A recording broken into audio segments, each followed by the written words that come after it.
everyone, so I'm here today with a tag video for you, and this is going to be all about foundations because I am obsessed with foundations. They're kind of my favourite makeup item to buy. They're the makeup item that excites me the most, and I think it's just because that kind of concept of having the perfect skin and the perfect base to put any other exciting product like blush or eyeshadow on top, you have to get the foundation right first of all. And just kind of a little disclaimer, I have got oily skin. It's not super oily, just kind of combination oily skin, and in terms of what I look for in a foundation, I think that's quite important to mention because different people like different things. I like a kind of medium coverage. I like a dewy, not a dewy finish as such maybe, but kind of a satin finish. I don't like a completely matte face on me. I just don't think it looks very flattering or very natural for that matter, and that's what I look for in a foundation. So I'm going to get right into the questions, and the first question is best packaging. Now we all know that foundations, like a lot of the Revlon ones and NARS Sheer Glow even, don't come with a pump, and that is really annoying. So the ones I have picked for this category both have a pump and I think are really convenient, and one of them has just got really gorgeous packaging in general. That is the AVON Luxe, I can never remember the full name of this, silken foundation, and this is what the packaging of this looks like. So obviously gorgeous, kind of elegant YSL looking packaging. Take the lid off, pump, genius. I love the packaging of that, and also anything that's got a pump really. I also really like the packaging of the L'Oreal Lumi Magique foundation with a kind of rose gold pump. I think that's really pretty as well. I really like that foundation too.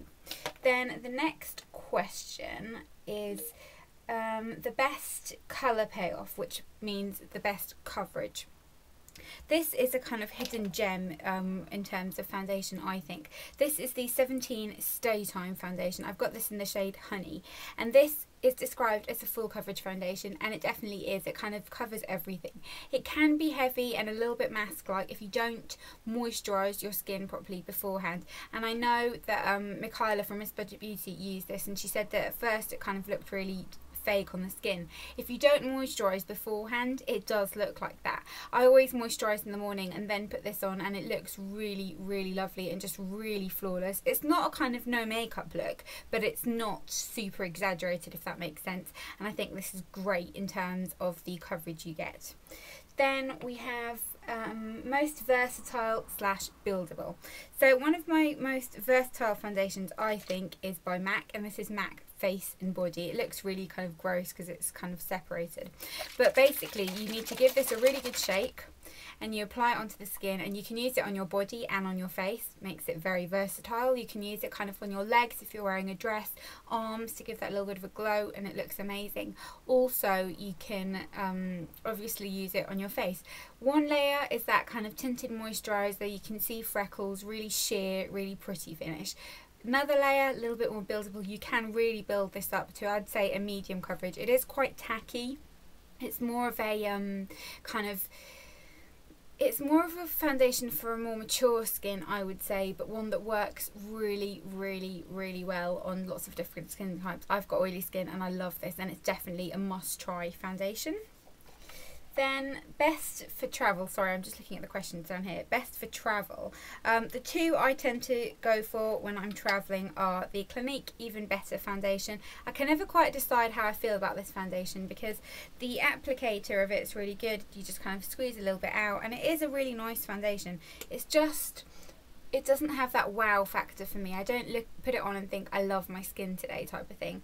So I do like it for the kind of compactness of it though. And then the other one is the Bourjois Healthy Mix Serum foundation. Plastic, very thin and just very compact for travelling. It's got a pump. I'm just realising how filthy all my foundation pumps are. I need to give them a clean. But I really do like this. It's a really nice foundation. Just a very good, easy to wear foundation. I really like this during the summer months as well. And then we have biggest regret. So I've got two here. The first one I'm actually wearing today just because I was watching, I think it was like an Emily Noel video, and she mentioned it, and I just thought, oh, I'll try it again, but I'm still not sure about it. I can see my skin in the mirror and it doesn't look bad, but there's just something about it that I feel makes my skin look a little bit dry, and I feel like it sits into pores around this area. But that is the L'Oreal True Match foundation, and I've got it in the shade W3 beige, golden beige, and it is a nice tone. It's kind of quite a nice finish, if you can see. Some medium coverage, a nice foundation. It's just not amazing, and I feel like I have to really work with it because otherwise it really settles into my pores and makes my skin look a little bit dry. So I'm not 100% on that one, and it's not one that I really would recommend. And then the second one is by Tarte, and it's the Amazonian Clay foundation. I like the packaging of this, I think it's really cute, but I feel like all the Tarte foundations have got too much of a pink tone for me, and it's really unflattering on my skin, so I don't like it for that reason. It applies nicely. It's kind of that whipped mousse texture, almost like the REVLON matte foundation. Similar to that, but it's kind of got more coverage, and it is a really nice foundation. It's just the tones of them never look right on my complexion. Then best colour names.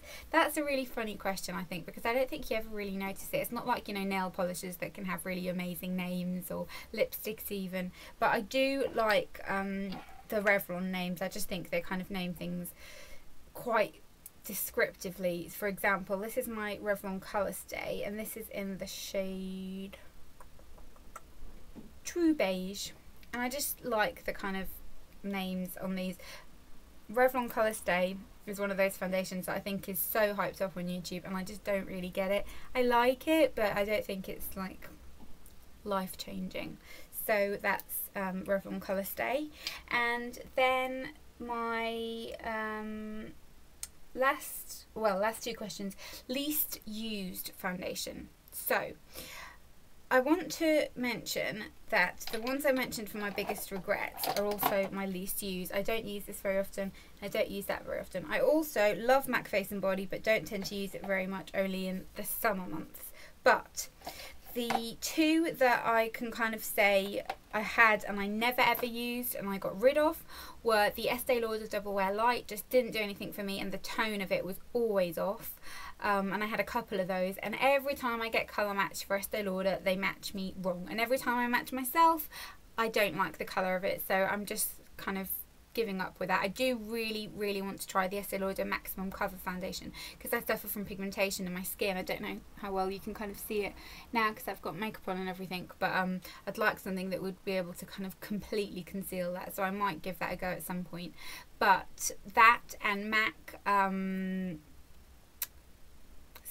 Skin Finish, Mineralized Skin Finished, the liquid one, can't remember what it's called, really glittery and looked awful on the skin, really orange, and that's kind of my main problem. The ones I don't tend to use are the ones that have a really orange tone, because I feel like whenever you buy a high-end foundation, they always insist on matching you, which usually I don't want them to, because usually they match me too dark, and I think they just kind of look at your overall thing and think like, oh yeah, she's quite tanned, you know, she's got dark hair, dark eyes, she'll be this colour, and they don't actually look at the colour of my face, so they always match me wrong, and then I always end up with a foundation that's too dark, and you take it back and then it just ends up being a nightmare. So I don't use my Estee Lauder Double Wear Light, haven't got that with me because I got rid of it, and the MAC Mineralized Skin Finish, whatever it's called.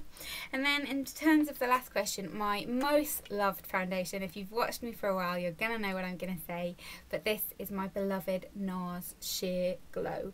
My favourite foundation ever. This is in the shade Barcelona. If you want me to do a full review on any of these foundations, so kind of maybe we'll do like a foundation diaries video, and I can review a different foundation in every video and wear it and talk about it kind of thing, and the longevity. Let me know if that's something you'd be interested in me doing. But I love this foundation. Honestly, this is good skin in a bottle, and I'm just going to put the little basket I've got all my foundations in down here. And this really is good skin in a bottle. It just makes my skin look so gorgeous and flawless and just amazing. The one thing I said about it that is slightly annoying is the fact it doesn't come with a pump, but the tone of this is a bit difficult for me sometimes, because this is the shade Barcelona. I can't remember the shade up from this, but that's a little bit light. But Barcelona, sometimes I have to really work into the skin because it is a little bit darker. I'll put it on my hand here for you. It looks alright in the bottle, but then when you pop it on, it has got a little bit of an oranginess to it. Don't know how well you can see it right here. And when you work it in, it's fine, it's not a problem. But it just is so beautiful on the skin. It gives you that kind of lit from within look. The only thing I can liken it to is the L'Oreal Lumi Magique foundation. But the thing that NARS has that doesn't have is this lasts really well on my skin. The longevity of this is great versus the Lumi Magique, which kind of disappears and becomes a bit too oily on my skin. But I love this. This is my all-time favourite foundation. In fact, I think I should probably treat myself to a lighter colour in this. Even though the one up from this is a little bit too pale, I'm going to have a little mix around and decide. But what always happens when I go to the NARS counter, they have that very clever trick of saying, well, you're not exactly either of these, so you should buy two.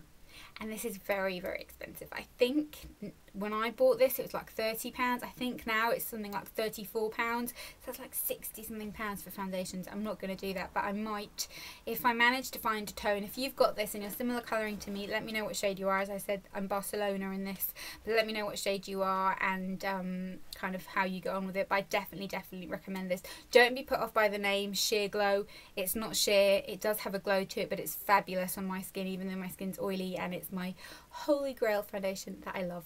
So I hope you enjoyed this video. Don't forget to let me know if you want me to do any kind of foundation review videos or anything like that, and I will list everything mentioned down below and the questions as well, and I will tag a few people in the info bar as well, so keep your eyes peeled for those. And I hope you'll have a fantastic day, and I'll see you all next time. Bye.